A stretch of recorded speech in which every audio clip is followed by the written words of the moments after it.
James लेननी जे पुस्तक लिहिलं ते प्रकाशित झालं जून 2003 ला आणि बाबासाहेब पुरंदरेंनी 10 नोव्हेंबर 2003 ला या पुस्तकाबद्दल आक्षेप घेत जी प्रकाशन संस्था होती ऑक्सफर्ड इंडिया प्रेस या प्रेसला पत्र लिहून त्यांचा आक्षेप नोंदवला। बाबासाहेब पुरंदरेंसोबत जवळपास आणखी 6 लोक यामध्ये सहभागी होते। मग तरीही बाबासाहेब पुरंदरेंवरती टीका का करण्यात येते असा प्रश्न मनसेकडून देखील आणि अनेकांकडून देखील विचारला जातोय। प्रवीण गायकवाड आपल्या सोबत आहेत। तरी देखील तुम्ही का टीका केली, का विरोध केला? मुळात जून 2003 ला हे पुस्तक आलं, त्यानंतर सप्टेंबर महिन्यामध्ये सोलापूरला जनता व्याख्यानमालेमध्ये बाबासाहेब पुरंदरेंनी या पुस्तकांचं कौतुक केलं आणि त्यानंतर त्याच्यावर लोकमतमध्ये लेख लिहिला आणि हे पुस्तक प्रसिद्धीत आलं। परंतु हे पुस्तक ज्यावेळेस उत्सुकतेने लोक वाचायला लागले त्याच्यामध्ये प्रफुल्ल कुमार तावडे, ॲडव्होकेट अनंत दारवटकर आणि रा कदम ह्या 3 इतिहासाच्या अभ्यासकांनी ही गोष्ट निदर्शनास आणली की पान नंबर 93 वर अत्यंत घाणेरडा विकृत मजकूर या पुस्तकामध्ये लिहिलेला आहे आणि ही बाब सगळ्या पेपरमध्ये आली। त्यानंतर याच्या बंदीचा विषय पुढे आला, पण बाबासाहेब पुरंदरे कुठेही या विषयावर बोलले नाहीत। परंतु आपण ज्या पत्राचा उल्लेख करतात ते पत्र डॉक्टर जयसिंगराव पवार सर आणि वसंतराव मोरे हे शिवाजी युनिव्हर्सिटीचे इतिहासाचे अभ्यासक आणि तसे ते मान्यताप्राप्त लोक आहेत, यांनी केलेल्या पत्रावर बाबासाहेब पुरंदरेंची सही दिसतीये। परंतु बाबासाहेब पुरंदरेंनी या पत्रानंतर सुद्धा जाहीररित्या सार्वजनिकरित्या कुठेही निषेध नोंदवलेला नाहीये, या पुस्तकाच्या बंदीबद्दल काही बोललेलं नाहीये आणि त्यांचे शिष्य त्यांना मानणारे राज ठाकरे यांनी तर भूमिकाच घेतली नाही जेम्स लेन प्रकरणामध्ये। उलट पक्षी ज्या वेळेस पुण्यातले शिवसैनिक, त्याच्यामध्ये त्यावेळेचे शहराध्यक्ष रामभाऊ पारेख यांनी ज्या वेळेस भूमिका घेतली आणि श्रीकांत बहुलकर जे भांडारकर प्राच्यविद्या संस्थेशी संबंधित होते आणि जेम्स लेनच्या पहिल्या पुस्तकाचे सहलेखक आणि हे जे जेम्स लेनचं पुस्तक आहे याचे सहकारी, त्यांनी हे लक्षात आलं की ह्यांच्याशी संबंधित आहे, तर शिवसैनिकांनी त्यांना काळं फासलं।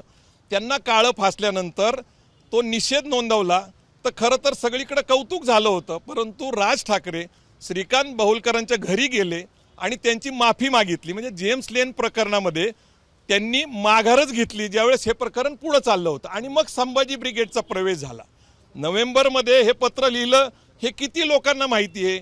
आत्ता मीडियाच्या माध्यमातून लोकांना ह्या पत्राची चर्चा केली जाते। हे जर पत्र त्यावेळेस लिहिलं होतं तर ही चर्चा त्यावेळेस का झाली नाही? दुसरा एक त्याच्याबद्दल आक्षेप घेतला जातो की जेम्स लेननी त्या पुस्तकामध्ये जे काही लिहिलं त्याचा भांडारकर संस्थेमधल्या लोकांशी किंवा बाबासाहेब पुरंदरेंशी संबंध का जोडला जातो? नाही, मूळ हे पुस्तक माझ्याकडे आहे, त्यातली प्रस्तावना आहे। हे मूळ पुस्तक आहे ज्या पुस्तकावरनं खऱ्या अर्थाने वाद आमच्या लक्षात आला आणि कोर्टात पुस्तक होतं।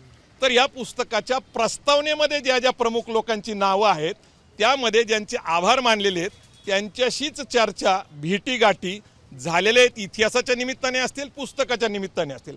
पुण्यात असं कुणीही छत्रपती शिवाजी महाराज जिजाऊंबद्दल बदनामीकारक बोलत नाही आणि जो पण मजकूर आलेला आहे त्याच्यामध्ये पुण्यामध्ये अशा प्रकारचं बोललं जातं। कुठं बोललं जातं आम्हाला कसं कळत नाही।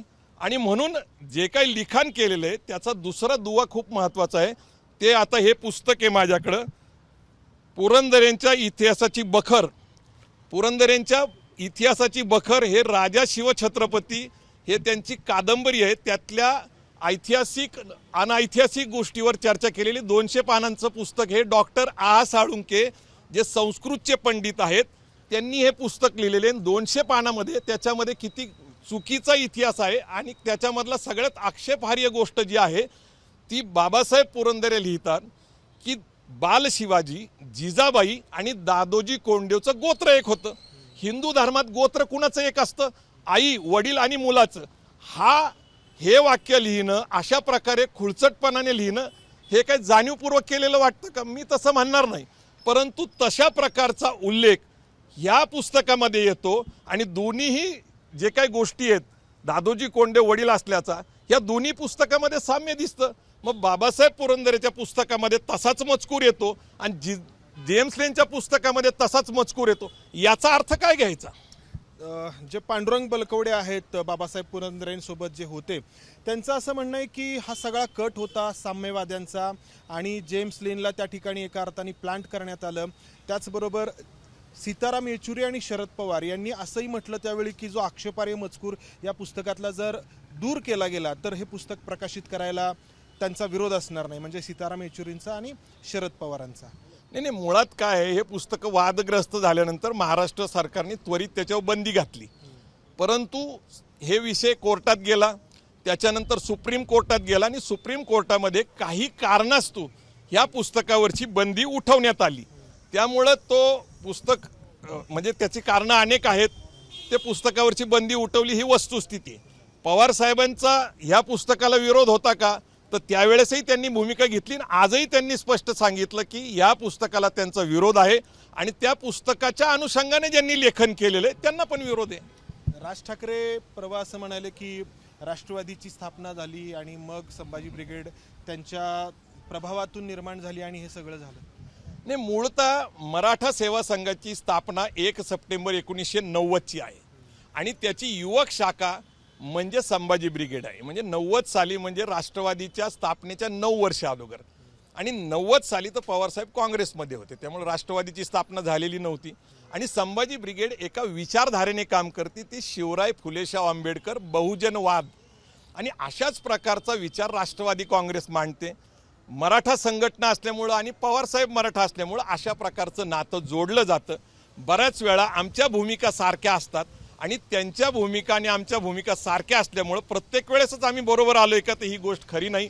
मराठा आरक्षणाच्या वेळेस इथं महाराष्ट्रात असलेलं त्यांचं सरकार काँग्रेस राष्ट्रवादीचं, त्यावेळेस आम्ही प्रखर विरोध केलेला आहे. तुमच्यावरती सारखा तुम्ही जातीयवाद करता असा आरोप का होतो? आज शरद पवारांवरती देखील राजकीय नेत्यांनी आरोप केले, तुमच्यावरती पण हेच नेते आरोप करतात. नाही, मूळतः काय आहे, या देशाचं जात हे वास्तव आहे आणि आरक्षणामुळं जाती बळकट झाल्या, जाती प्रबळ झाल्या. आपण जाती नाकारू शकत नाही. आज तरी आम्ही भलेही महात्मा फुलेंच्या विचाराने, शाहू महाराजांच्या विचाराने, बाबासाहेब आंबेडकरांच्या विचाराने जाती अंताची लढाई जरी लढत असलो तरी जाती हे वास्तव आहे आणि 2 जातीमध्ये एका विषयावर संघर्ष होणे नैसर्गिक आहे. हा वाद नाही आहे, तर हा वैचारिक प्रबोधनाचा भाग आहे. परंतु जे जातीवादी म्हणतात शरद पवारांना, ते धर्मवादी नाही का? हिंदू आणि मुस्लिममध्ये दंगली झाल्या पाहिजे अशा प्रकारचं वक्तव्य करणं, धर्मांधता सुद्धा वाईट आहे आणि जातीवाद सुद्धा वाईट आहे. ते जातीवादावर शरद पवारांकडे बोट करतात आणि दुसरीकडे मात्र धर्मांधता करतात. हे त्यांना शोभतं का? हे बरोबर आहे का? नाही, आपला जो मूळ विषय होता की हे जे काही बाबासाहेब पुरंदरेंनी तुम्ही म्हणता की सोलापूरच्या व्याख्यानामध्ये या पुस्तकाची भलामण केली किंवा कौतुक केलं, तर याचे काही पुरावे आहेत का तुमच्याकडे? निश्चित आहेत माझ्याकडे पुरावे. मी आता तुम्हाला मोबाईलवर दाखवू शकतो. आहे ना, आता लगेच सगळे पुरावे आहेत, सगळ्या बाबतीत पुरावे आहेत. असं थोडीच आहे की आज आपण बोलतो तो पुरावे निश्चित बोलावं लागेल. हे त्यांचं व्याख्यानातलं हे तुम्हाला पाहिजे असेल तर तुम्ही बघू शकता. हे बाबासाहेब पुरंदरे आहेत, यांचं व्याख्यानमालात आलेलं आहे. शिवचरित्राचा ध्यास बाळगला पाहिजे, बाबासाहेब पुरंदरे जनता व्याख्यानमाला, त्याची सिरीज त्यांनी लिहिलेली आणि ह्या पुस्तकाबद्दल प्रचंड कौतुक केलं आणि त्यांनी कौतुक केल्यानंतर लोक ह्या पुस्तकाकडे आकृष्ट झाले आणि त्याच्यानंतर त्यांनी कुठलीही भूमिका घेतली नाही.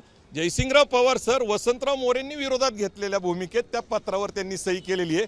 मला एक पुरावा दाखवा की बाबासाहेब पुरंदरेंनी पत्रकार परिषद घेतली, स्वतः एखादं पत्र काढले किंवा राज ठाकरेंनी एखादा विरोध केलाय किंवा राज ठाकरेंनी जेम्स लेनबद्दल काय बोललेत किंवा अन्य कुठलीही अशी गोष्ट जेम्स लेन प्रकरणाबद्दल ह्या दोघांनी भूमिका घेतलेली त्यावेळेस. आज अचानक राजकारणासाठी तुम्ही हे गाडलेले भूतं, ही गाडलेले मुडदे बाहेर काढण्यामागचा हेतू प्रामाणिक दिसत नाही. मी राज ठाकरेंचा या निमित्ताने निषेध करतो. तर जवळपास 19-20 वर्ष झालेली आहेत हे पुस्तक प्रकाशित होऊन, मात्र तरी देखील या पुस्तकाच्या माध्यमातून जो वाद निर्माण झाला तो अजूनही महाराष्ट्राच्या राजकारणावरती, समाजकारणावरती प्रभाव टाकून आहे आणि त्यातून आपण बघतो आहोत की महाराष्ट्राचं समाजमन हे वारंवार कलुषित होतं आहे.